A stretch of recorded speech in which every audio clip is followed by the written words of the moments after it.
وقفا وسلام علی عباده الذین اصطفى اما بعد فقد قال الله تبارک وتعالى في الكلام المجید والفرقان الحمید فاعوذ باللہ من الشیطان الرجیم بسم اللہ الرحمن الرحیم وذروا ظاہر الاثم وباطنہ ان الذین یکسبون الاثم سیجزون بما كانوا یقترفون ولا تأكلوا مما لم يذكر اسم الله عليه وَإِنَّهُ لَفِسْقٌ وَإِنَّ الشَّيَاطِينَ لَيُوحُونَ إِلَىٰ أَوْلِيَائِهِمْ لِيُجَادِلُوكُمْ وَإِنْ أَطَعْتُمُوهُمْ إِنَّكُمْ لَمُشْرِكُونَ صدق اللہ العظیم۔ آیت نمبر 120 اور آیت نمبر 121 دو آیات، سورہ انعام 8واں پارہ پہلا رکوع۔ اللہ وحدہ لا شریک نے ارشاد فرمایا، اور چھوڑ دو کھلا اور چھپا گناہ۔ وہ جو گناہ کماتے ہیں ان قریب اپنی کمائی کی سزا پائیں گے، اور اسے نہ کھاؤ جس پر اللہ کا نام نہ لیا گیا، اور وہ بے شک حکم عدولی ہے، اور بے شک شیطان اپنے دوستوں کے دلوں میں ڈالتے ہیں کہ تم سے جھگڑیں، اور اگر تم ان کا کہا مانو تو اس وقت تم مشرک ہو۔ یہ ہے معززین کرام ترجمہ ان دو آیات کا۔ معززین کرام،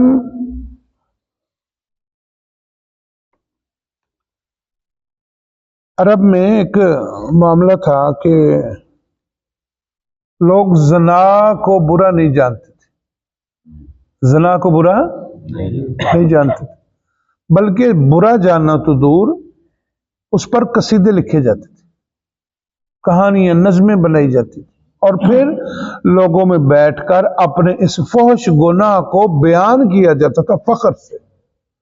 اچھا، کچھ لوگوں کی تو یہ کیٹیگری تھی، کچھ شرفاء ایسے تھے جو اس کا بیان کرنا یا اس کا لکھنا یا سنانا اس کو تو برا سمجھتے تھے، لیکن چھپے گناہ کو یعنی چھپ کر زنا کر لینا اس کو برا نہیں سمجھتے، کہتے تھے زنا کی خیر ہے، بیان نہیں کرنا چاہیے۔ جیسے آج بھی ہمارے یہاں رواج ہے، ایک رواج پتہ کیا، وہ اپنے گناہ کا گواہ تو نہ بناؤ، گناہ تو گناہ ہی ہے، گناہ کا گواہ نہ بناؤ، کسی کو بتا کر گواہ نہ بناؤ۔ گناہ ہی کیوں کرنا ہے، گواہ بنانا تو بعد کی بات، گناہ کرنے کی کیا ضرورت۔ تو ایک تو یہ معاملہ تھا، ایک کیٹیگری وہ تھی جو گناہ کرتے بھی تھے یعنی زنا والا، اور اس کا بیان بھی کرتے تھے، اعلان بھی کرتے تھے۔ ایک گروپ اعلان نہیں کرتا تھا، گناہ کرتا تھا، یہ دو گروپ ہو گئے۔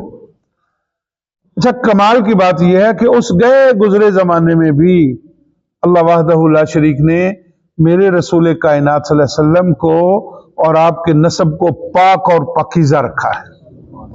حضرت آدم علیہ السلام سے لے کر میرے رسول کائنات صلی اللہ علیہ وسلم تک یہ بات ذہن نشین رہے، کہیں دماغ کے کسی گوشے میں بھی بات نہ آئے، میرے رسول کے پورا نسب نامہ ایسا اعلیٰ ہے، کائنات میں ایسا کسی کا ہو ہی نہیں سکتا، اور وہ سارے کے سارے آباء و اجداد پاک ہستیاں، پاکیزہ ہستیاں تھیں، اور اللہ نے ان پاک ارواح کے ذریعے سے میرے رسول کو دنیا میں لے کر آئے۔ ایون نبی کریم صلی اللہ علیہ وسلم کے دوستوں کے ساتھ بھی ایسا ہی، حضرت ابوبکر صدیق رضی اللہ تعالیٰ عنہ، قربان جاؤں، کیا ہستیاں اللہ نے پیدا کر دی، اور کیا معاملات تھے ان لوگوں کے۔ انہوں نے بھی کبھی نہ ایسا ذبیحہ کھایا ہے، اور نہ کبھی ایسا جرم، نہ کسی ایسے گناہ میں پائے گئے۔ اللہ وحدہ لا شریک ان کے بارے میں فرما رہے، وَذَرُوا ظَاهِرَ الْإِثْمِ وَبَاطِنَهُ، اور چھوڑ دو کھلا اور چھپا گناہ، کھلا اور چھپا گناہ دونوں ہی چھوڑ دو۔ کھلا گناہ لوگوں کے درمیان، چھپا گناہ چھپ کے کرنا۔ کھلا گناہ جو ہے وہ لوگوں کے درمیان کرنا، اور پھر اظہار بھی کرنا میں ایڈا کڑا گناہ کر لیا، یہ کھلا گناہ ہے۔ وہ ساری دنیا کرن رہی، ساری دنیا ملاوٹ کر رہی، ساری دنیا دودھ چ پانی پاؤں جی، اسی پا لیا تو کہڑی مصیبت پی گئی۔ جاؤ جی تینوں کتوں ہوروں صحیح لبدا تو لب لا، پانی دا پیپ پھڑیا، پھڑ کے جناب علی وہ کٹے یا سنڈا یا جڑی بھی چیز حلال کی یا بکرا وہ دل دی ناڑ دے وچ لایا تے پورے جسم دے وچ گوشت دے وچ پانی پہنچ گیا۔ تے جو نے کہا یار بھائی کی کرن ڈیا اللہ دے بندے، وہ کہتا میں کلا کرن دے ساری دنیا کرن دے تو یار جی ساری دنیا کرن دے اسی کر لے تو کڑی مصیبت پہ گئی. ایسے ہے گناہ گناہ ہے. یہ بات اب ذہن میں رکھیں. کسی کو دیکھ کر گناہ کی اجازت نہیں ہے. ظاہری گناہ یہ ظاہری گناہ ہے اور باطنی گناہ اندر چھپ کے چھپا کے لوگوں کے سامنے قاری محمد سلیم حاجی صاحب علامہ صاحب بن کے بیٹھا ہوں اور اندر بیٹھ کر گناہ پر گناہ پر گناہ ڈھیر لگا رہا ہوں اور چاہتا یہ ہوں کہ لوگ مجھے علامہ صاحب بھی کہیں حاجی صاحب بھی کہیں. تو یہ چھپا ہوا گناہ ہے. یہ چھپا گناہ ہے. تو چھپے اور ظاہری دونوں گناہوں کو اللہ نے ارشاد فرمایا. میں نے اس کو کھولا نہیں ہے بات بڑی لمبی ہو جائے گی چھپے اور ظاہری گناہ کی. ایون صوفیہ نے تو بہت کچھ لکھا ہے یہاں پر. صوفیہ تو لکھتے ہیں کہ جنت کی طلب بھی گناہ ہے. صوفیہ تو یہاں تک لکھتے ہیں جنت کی طلب بھی گناہ ہے. کہتے ہیں جنت کی طلب کے لیے نیکی نہ کر. نیکی کرنی ہے تو مالک کی طلب کے لیے کر. تجھ سے تجھی کو مانگ کر اچھا رہا منگتا تیرا. بس تجھ کو مانگتے ہیں تو وہ اپنی مرضی سے جو دے وہ کافی ہے. صوفیاء کا نظام کچھ الگ ہے انوکھا ہے. تو وَذَرُوا ظَاهِرَ الْإِسْمِ وَبَاطِنَهُ اور چھوڑ دو کھلا گناہ بھی اور چھپا گناہ بھی. سارے چھوڑ دو. گناہ تو گناہ ہے. ان الذین یکسبون الاسم وہ جو گناہ کماتے ہیں وہ جو گناہ کماتے ہیں چاہے ظاہری ہو چاہے باطنی وہ جو گناہ کماتے ہیں سیجزون بما کانوا یقترفون ان قریب اپنی کمائی کی سزا پائیں گے. ان قریب سے مراد اللہ کے پاس تو جانا ہے بھائی. گناہ کرو گے تو بھگتنا تو پڑے گا. یہ میں پہلے بھی کہہ چکا ہوں چند گناہ ایسے ہیں جن کی سزا دنیا میں ہی شروع ہو جاتی ہے مکافات عمل کے طور پر. جن میں ایک گناہ والدین کی نافرمانی ہے. یہ بچوں کو خصوصی طور پر کہتے ہیں. یہ ایک گناہ ایسا ہے والدین کی نافرمانی والدین کے ساتھ بدتمیزی کرنا یہ دنیا میں ہی شروع ہو جاتا ہے. اس کی سزا دنیا میں ملنا شروع ہو جاتی ہے. تو والدین کے نافرمان نہ بنو. ویسے تو کوئی بھی گناہ نہ کرو بھائی کوئی بھی گناہ نہ کرو لیکن والدین کی نافرمانی ایک ایسا عمل ہے جو دنیا میں ہی اس کا اثر شروع ہو جاتا ہے. تو سیجزون بما کانوا یقترفون ان قریب اپنی کمائی کی سزا پائیں گے. ولا تاکلوا مما لم یذکر اسم اللہ علیہ وانہ لفسق اور اسے نہ کھاؤ جس پر اللہ کا نام نہ لیا گیا. جس پر اللہ کا نام نہ لیا گیا. یہ کل ہم نے آیت پڑھی ہے جس میں کہ ذبح کرنے والا جانور جو ہے وہ کھایا جائے گا جس پر اللہ کا نام لیا جائے جس پر تکبیر پڑھی جائے جس پر اللہ کا نام لے کر جو ہے وہ. ہاں یہ ہے ایک مسئلہ ہے اس میں کہ کئی بار بندہ ویسے تو بندے کو یاد رہتا ہے جب کوئی امام آتا ہے نا نماز پڑھانے کے لیے تو وہ تیاری کر کے آتا ہے کہ میرے ساتھ کوئی حسد نہ ہو جائے یا کچھ حدث نہ ہو جائے یا کچھ میرا وضو نہ ٹوٹ جائے. وہ پوری تیاری پیشاب کر کے وضو دوبارہ کر کے بار بار وضو کر کے کہ یار میں نے آگے کھڑے ہونا ہے. تو ایسے ہی جو ذبح کرنے والا ہوتا ہے وہ تیاری میں ہوتا ہے اور وہ تکبیر پڑھ کے پوری طرح سے پھر وہ ذبح کرتا ہے. لیکن کئی بار انسان ہونے کے ناطے بھول بھی سکتے. امام اعظم سیدنا ابو حنیفہ رضی اللہ تعالیٰ عنہ آپ نے ارشاد فرمایا اگر بھول کر دوسرے مکاتب فکر کی بات نہیں کر رہا میں اپنے امام کی بات کر رہا ہوں. آپ نے ارشاد فرمایا بھول کر اگر تکبیر رہ گئی بھول کر تو وہ جانور حلال ہے. لیکن شرط یہ ہے کہ ذبح کرنے والا مومن ہو مسلمان ہو. یہ شرط. اگر بھول کر تکبیر رہ گئی تو وہ جانور حلال ہے. لیکن بہتر یہی ہے کہ آپ تیاری کر کے آپ امام بن کے آگے بڑھے ہیں اور آپ نے چھری آپ کے ہاتھ میں ہے اور آپ ذبح کرنے والے ہیں تو آپ کو تکبیر بھولنی نہیں چاہیے. کوشش تو یہی ہونی چاہیے. تو وَلَا تَأْكُلُوا مِمَّا لَمْ يُذْكَرِ اسْمُ اللَّهِ عَلَيْهِ اور اسے نہ کھاؤ جس پر اللہ کا نام نہ لیا گیا. وَإِنَّهُ لَفِسْقٌ اور اگر ایسا کرو گے تو پھر بے شک حکم عدولی. یہ حکم عدولی ہے یہ فسق ہے جسے کہتے ہیں فاسق ہو گیا. فاسق اس کو کہتے ہیں جو حکم کو نہ مانے. وَإِنَّهُ لَفِسْقٌ تو یہ حکم عدولی ہے. وَإِنَّ الشَّيَاطِينَ لَيُوحُونَ شیاطین جو ہیں وہ پیغام دیتے ہیں دلوں میں ڈالتے ہیں. کل ہم نے وسوسے کی بات بھی کی تھی